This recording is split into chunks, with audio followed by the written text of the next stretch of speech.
Well, good afternoon, everyone. And once again, welcome to another live. Here we go on live on Facebook and soon to be podcast on the Doctors in Podcast. So, guys, we always enjoy when you can join us live. Rare Monday afternoon time, rare. This week will be a little different. We'll make announcement as we get going. Jen, how are you? Janice, good afternoon. Thanks for saying hello. Thanks for coming on. Hi, Maria from Ottawa. Nice to have you on with us. Tracy from London, how are you?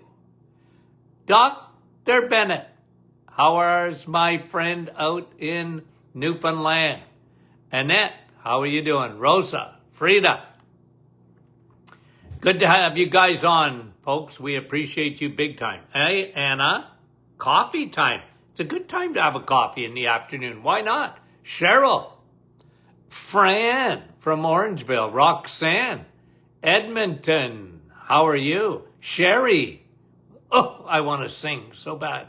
Mississauga, and Rita, and Georgie, Halifax, Nova Scotia. Karen in Innisfil. Wendy is here from Markham. Mary Mack, Winnipeg. How are you? Tracy said, I just found you. Well, welcome, Tracy. Welcome. Francis from Vaughan. Milika, how you doing? Nativity, asking how I'm doing. Well, thanks for asking. I'm doing well. And Sherry in Sherwood, Alberta. Lily, how are you? Marlene, Bruno, North Bay, Dennis from Norwich. And a couple of more guys, and we'll get back to our questions. Hi, Dennis. And hi, Mara. And let's get to our questions here. Scroll is slowing down. Judy, having some bone broth. Norma from Texas. Lucille. And Joyce from Dryden, Ontario. Janice giving us the emoji. Thumbs up. Hi, Debbie. And Deb's in Ottawa. Marla, Indiana. Sandy, Fergus Falls, Minnesota. Madge, how are you? Joanne in Berks Falls, Ontario, Canada. Ashley, Anna. Shirley, Twin Gate, Newfoundland. And Sharon, how are you? Okay, guys, I'm glad you said hello. Hi, Linda from London and Judy from New Brunswick. Okay, let's get back to the questions. Okay, we didn't get all of them the other day. So let me see where I think we're at Nellie's question. Nellie's asking a good question. And I think you guys know me enough to know that I really don't. I feel sorry for vegetarians and vegans. I do. They've been sent down a road that's not good for them. And when I read about this, and Nellie's saying, can you please talk about new mums that are vegetarians? Okay. What they should be eating. Well, what they should be eating and what they are eating are two different things altogether. Okay? So I think you know that, Nellie. You know what they should be eating. Eggs, meat, and cheese. That's what's good for them, and that's what's good for the baby. I'm not saying you can't have vegetables. I'm not saying you can't have fruit. But you don't want to live on vegetables and fruit. And when you are a vegetarian, the baby is just not going to get everything it needs. It's just not. So you're asking, well, What should they eat? Well, now you know. That's what they should eat. What they will eat, that's another thing. You know, I saw hundreds and hundreds of vegetarians and vegans in my practice. I tried to convince them. I said, well, listen, I'm very opinionated. Okay? If you don't know me, I'm very opinionated.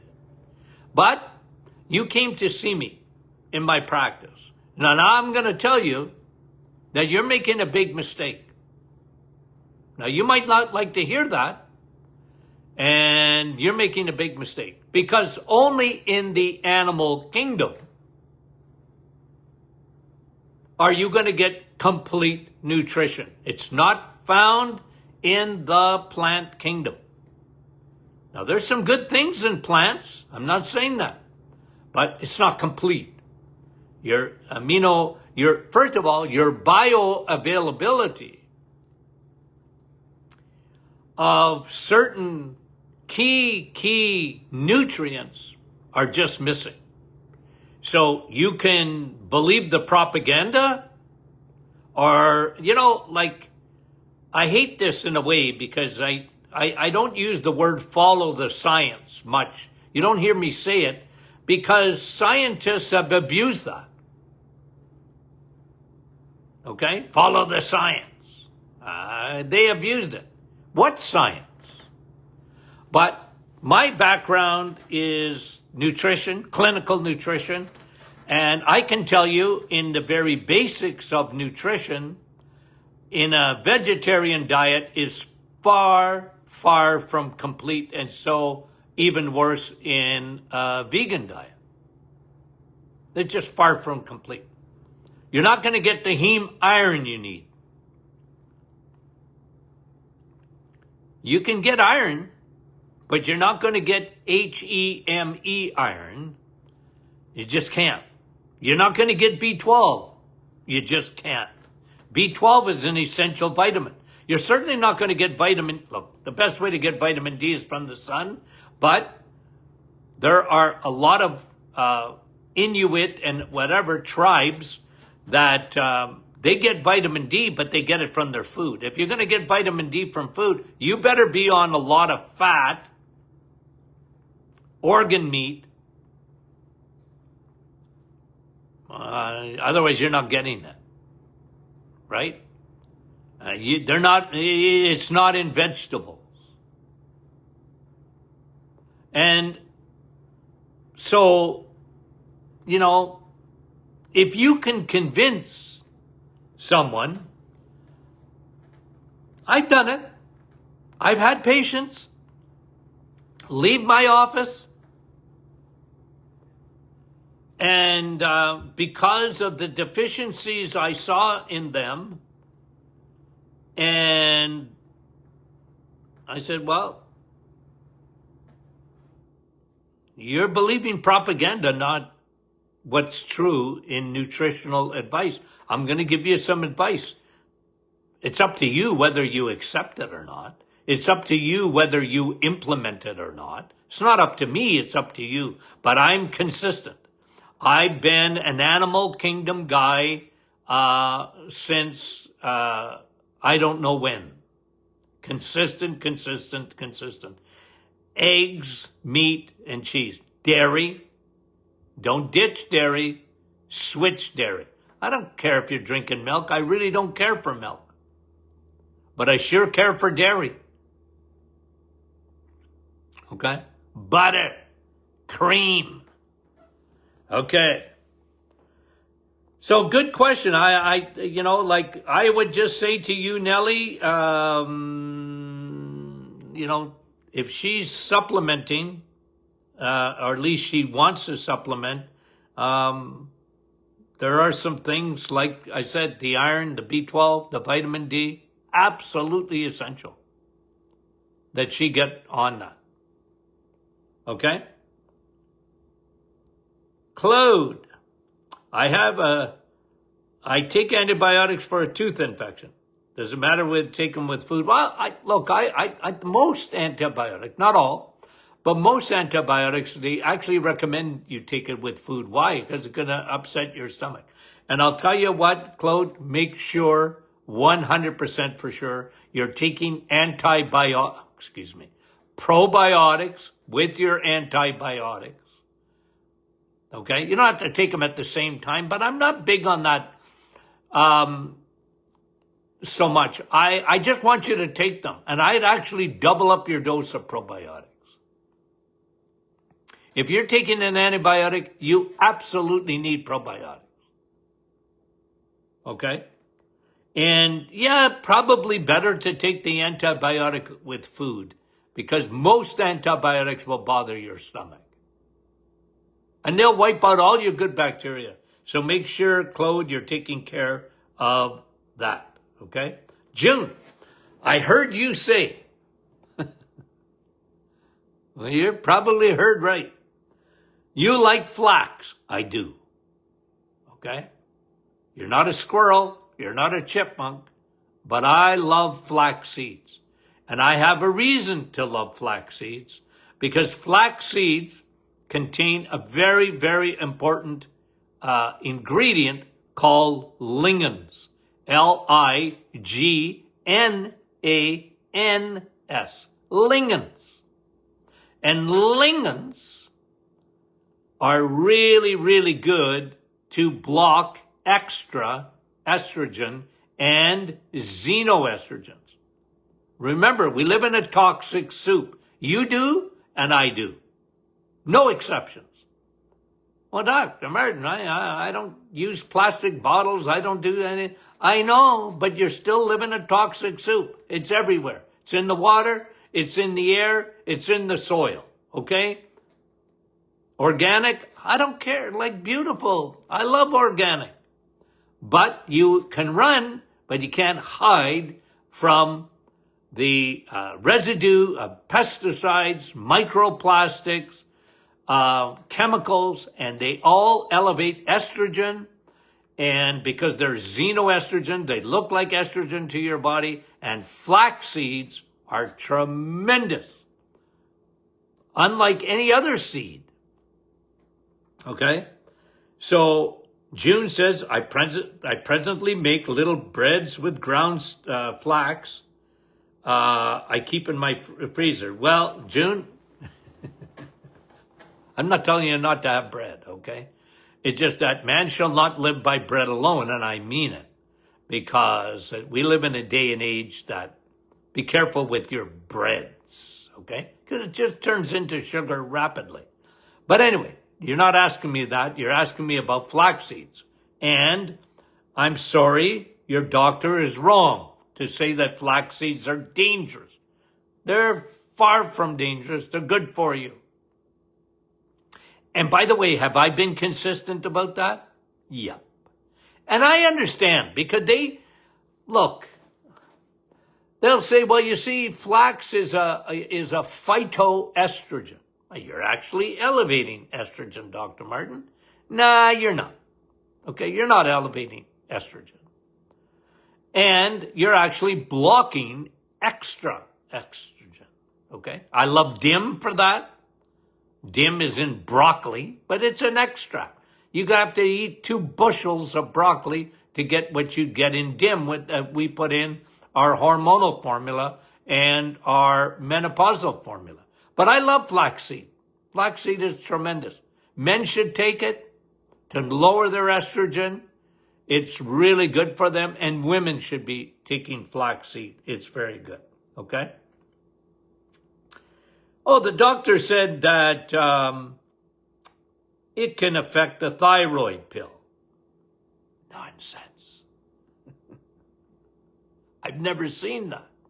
It's the first time I've ever heard of it. Unless he's talking about estrogen affecting the thyroid. Okay, I guess that's possible. But it's not elevating your estrogen. It's diminishing extra estrogen. Look, you need estrogen, but you don't want extra estrogen. That's the problem with prostate cancer. That's the problem with breast cancer. That's the problem with ovarian cancer. That's the problem with the uterine cancer. There's too much estrogen. Okay, there's too much estrogen in the world. Another doctor, June, you are listening to lots of doctors, put cold-pressed olive oil in the same boat as all other oils, saying oil is oil. But what did he say about it? Okay, June, I'm only reading what was given me here. Another doctor put cold-pressed olive oil in the same boat as all other oils, saying oil is oil, meaning it's good or it's bad. You need to clarify that for me, June. What did the doctor say? That olive oil is not good for you? Okay? Or is good for you? I like olive oil. I told you that. Many a time I like olive oil. Olive oil is good for you. So is bacon. Because bacon has the same oil. Oleic acid. That's what makes olive oil so good for you. And it should be cold pressed. Absolutely. Right? Cold pressed.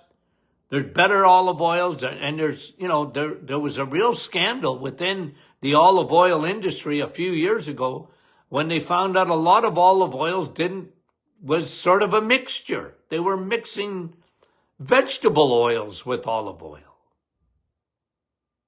Okay, that was June. And June, if you just let me know what they thought. Was the doctor saying the olive oil was good or bad? I don't know what you're saying here. And olive oil, look, olive oil is a good oil compared to vegetable oils like canola oil, terrible oil.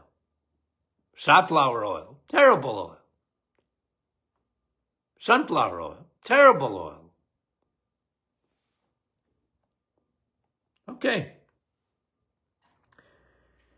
That was June. Teresa, about a month ago, my toes started to ache during physical activity. Why? I don't know.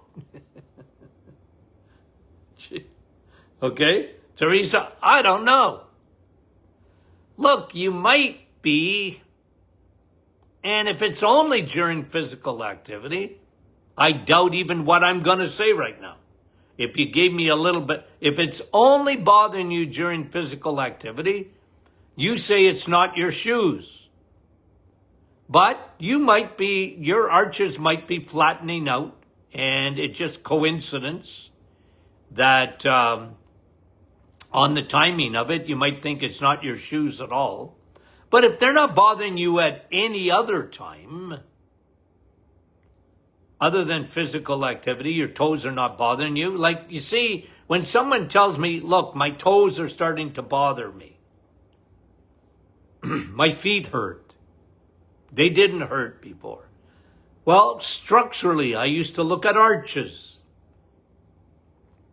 I used to look for a neuropathy, pain. A lot of times in toes. I looked for, and it wouldn't be during activity usually, but I saw it in patients that had no idea that they were diabetics, and they were starting to get diabetic neuropathy. Is it possible? Teresa, I don't know. I don't have enough information. But if it's only during activity, maybe starting, and if it's all your toes, I don't think so. You might be starting some osteoarthritis. I'm more suspicious that it's an arch problem. Your metatarsal arch.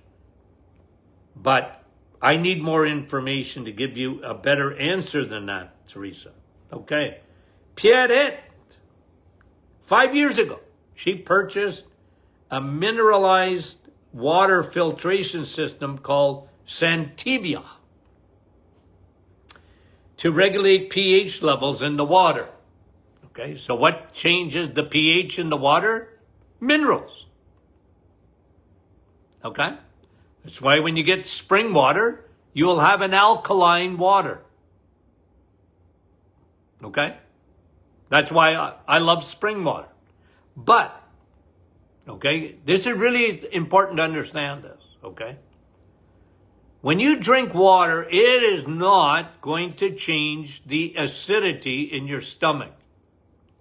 Water doesn't stay in your stomach very long at all. Remember, water's got a route to your blood. Because that's why it's so important. Of course, water flushes. Water is good as it's really good for the bowel. It's really good for peristalsis. It's really good for hydration. It's really good. You know me and vitamin W water. Now, you're asking the question about the filtering machines. And you're filtering your water. I like filtered water in this sense. The pH, like if you want to get the pH way up, like what is that going to do for you? Not much. Look, water should be alkaline. But the biggest thing in water is to get all the impurities out of it. The toxins out of water. Get the fluoride out of water. That kind of stuff. That's what I look for. And so when you get a spring water, well, you don't have the toxins in it if it comes from a natural source. It's the way water should be drunk. But if you've got a machine and it filters out the toxins and remineralizes your water to some extent, I got no problem with that. Okay? I know a lot of people ask me about osmosis, reverse osmosis water. Well, it gets rid of a lot of impurities in the water. That's what I want. And I would add a touch of salt because unless it's remineralizing, you're not going to get enough minerals in the water, which I like, which is nature's water, mineralized water. Okay? Thank you for the question. And that was Pierrette. Don't shoot your machine out. You paid for it. Okay, Lucille. What are my thoughts on fermented foods like sauerkraut? Love it. Good for you. Fermented foods are very good for you. It's not that I have no problem with it. It's very good for you. You like it? Yeah. Just remember this. You're not going to get a broad spectrum. Look, today you have the ability to get a broad spectrum probiotics. You can get them in a capsule. You just can't eat enough sauerkraut to get you what a capsule will do. And you guys know me. When I want you to eat something, I tell you to eat it. I'd rather, you don't hear me talking about vitamin A in terms of, well, take it as a supplement. I mean, you could, but you hear me tell you, eat vitamin A. Eat steak, you get vitamin A. You see? I want you to eat stuff. So sauerkraut, I want you to eat it. If you love fermented foods are good for you. Absolutely, they're good for you. Okay? But you're not getting a broad spectrum probiotic. And that's why I want people to supplement. I mean that. Okay? Thanks for the question, Lucille. Kim. Dr. Martin, how do you feel about your treatment for someone with autoimmune gastritis? Okay, I think I've seen that a few times. I take 12 injections and they help. So what should I do to be healthy? Well, that's a good question. Complicated in terms of gastritis. Look, I mean, I'm just trying to think food-wise. I think, Kim, you got to sort of be Dr. Kim, okay? You got to figure out what you do well with and what you don't. You got to figure out with an autoimmune gastritis, I would certainly have you on probiotics. I would have you on curcumin, a natural anti-inflammatory. I would have you on quercetin, because that is a natural antihistamine in autoimmune.